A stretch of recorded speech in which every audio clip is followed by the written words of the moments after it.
اے ایمان کے دعوے دارو، اللہ کا تقوی اختیار کرو جتنا کہ اس کے تقوی کا حق ہے، اور دیکھنا موت نہ آنے پائے مگر فرما برداری کی حالت میں۔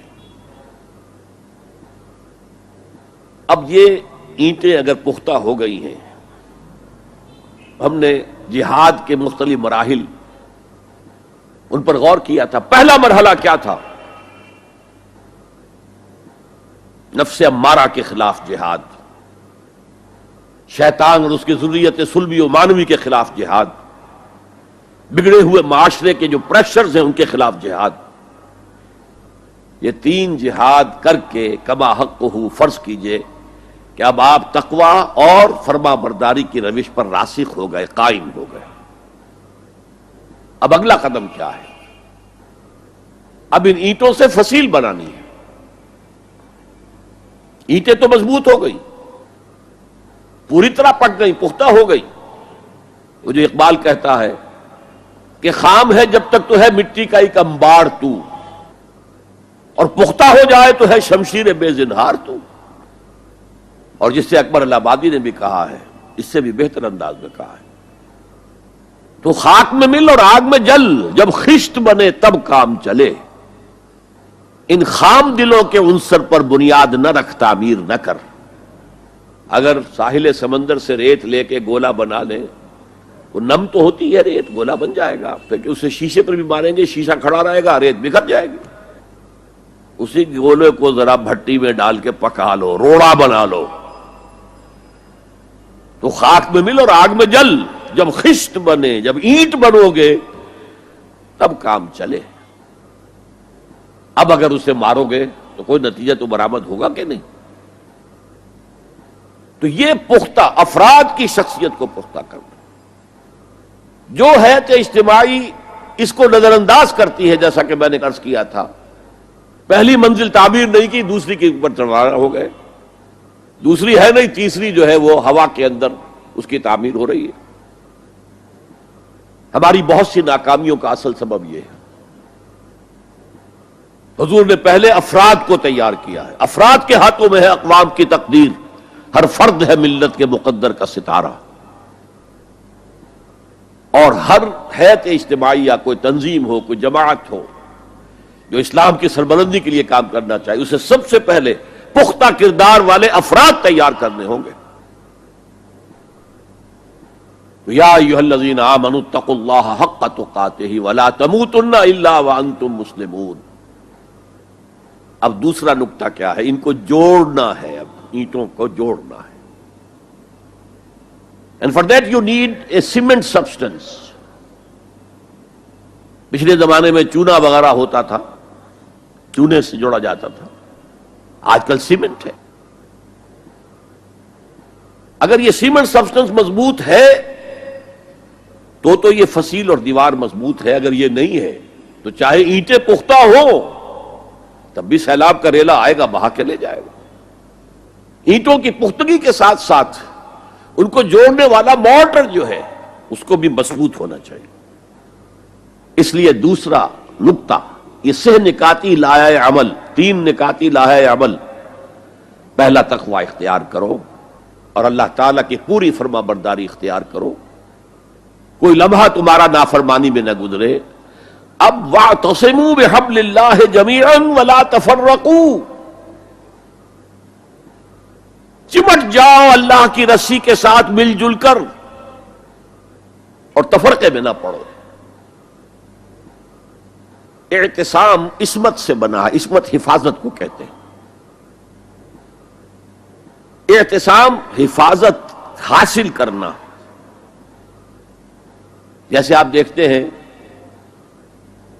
کہ کسی بچے کو اگر کوئی خوف لاحق ہو جائے، کوئی ڈرائے، وہ آئے گا، دوڑے گا، ماں کی گود میں آ کر ماں سے چمٹ جائے گا۔ وہ یہ سمجھتا ہے اپنے چھوٹے سے ذہن کے مطابق میں قلعے میں آ گیا ہوں۔ وَمَن يَعْتَصِم بِاللَّهِ فَقَدْ هُدِيَ إِلَىٰ صِرَاطٍ مُسْتَقِيمٍ۔ یہاں حبل اللہ نہیں ہے، جو اللہ کے ساتھ چمٹ جائے تو اس کی ہدایت تو ہو گئی صراط مستقیم کی طرف، اللہ سے جڑ جاؤ۔ سورہ حج کی آخری آیت کے بھی آخری الفاظ یہی ہیں، وَاعْتَصِمُوا بِاللَّهِ، فاقیموا الصلاۃ وآتوا الزکاۃ واعتصموا باللہ، وہ تمہارا پشت پناہ ہے. وہ مولاکم فنعم المولا ونعم النصیر، کیا ہی اچھا ہے وہ مولا، پشت پناہ، مددگار، حمایتی، کیا ہی اچھا ہے وہ مدد کرنے والا. تو وہاں پر بھی واعتصموا باللہ، وہی لفظ یہاں آیا ومن یعتصم باللہ فقد ہدی الی صراط مستقیم. اب یہاں سوال پیدا ہوتا ہے وہ حبل اللہ کون سی ہے؟ اب اصول یہ سامنے رکھیے کہ قرآن مجید میں اگر محسوس ہو کہ کسی جگہ پر کوئی ابہام ہے، اجمال ہے، کہیں وضاحت کی ضرورت ہے، تو یہ حق ہی نہیں فرض ہے محمد الرسول اللہ صلی اللہ علیہ وسلم کا کہ اس کو بیان کریں، واضح کریں، تبیین کریں. انزلنا الیک الذکر لتبین للناس ما نزل الیہم، اے نبی ہم نے آپ کی طرف یہ الذکر اس لیے نازل کیا ہے کہ آپ لوگوں کے لیے واضح کریں وہ شے جو ان کے لیے نازل کی گئی، ان کی طرف بھیجی گئی. آج ایک عظیم ترین فتنہ ہمارے ہاں جو ہے وہ انکار حدیث کا ہے. وہ گویا کہ حضور کو یہ حق ہی دینے کو تیار نہیں کہ قرآن مجید کی آیات کی توضیح کریں، تبیین کریں، جہاں کہیں کوئی سوال پیدا ہو اس کا جواب دیں. لیکن یہ جان لیجئے یہ حضور کا صرف حق نہیں، فرض ہے. وہ اللہ کے رسول نے واضح کیا ہے کہ حبل اللہ کون سی ہے. میں وہ حدیث آپ کو سنا چکا ہوں حضرت علی رضی اللہ تعالی عنہ سے جو مروی ہے نبی اکرم صلی اللہ علیہ وسلم کی، ترمذی شریف اور دارمی یا بیہقی میں موجود ہے. تو اس میں یہ الفاظ میں هو حبل اللہ المتین وهو الذکر الحکیم وهو الصراط المستقیم. حضرت علی فرماتے یہ ہیں کہ میں نے سنا حضور نے ارشاد فرمایا ان قریب ایک بہت بڑا فتنہ رونما ہوگا، انہا ستکون فتنۃ. میں نے سوال کیا مل مخرج منہا یا رسول اللہ، اے اللہ کے رسول فرمائیے اس سے نکلنے کا راستہ کون سا ہوگا، مخرج کون سا ہوگا، ایگزٹ کون سا ہوگا.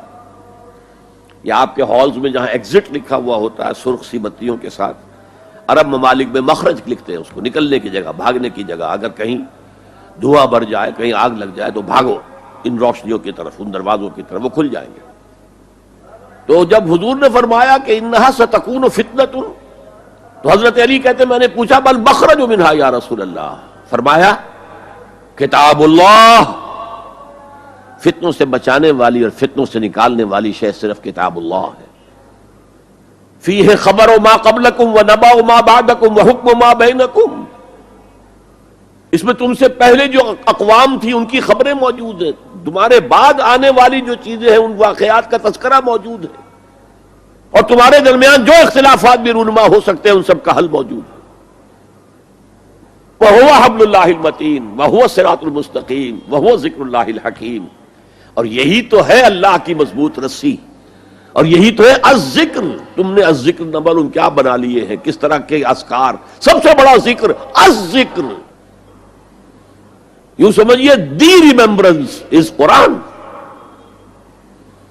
اور یہی صراط المستقیم ہے جس کی تم ہر نماز کی رکعت میں استدعا کرتے ہو، اہدنا الصراط المستقیم. یہ صراط مستقیم ہے تو صحیح.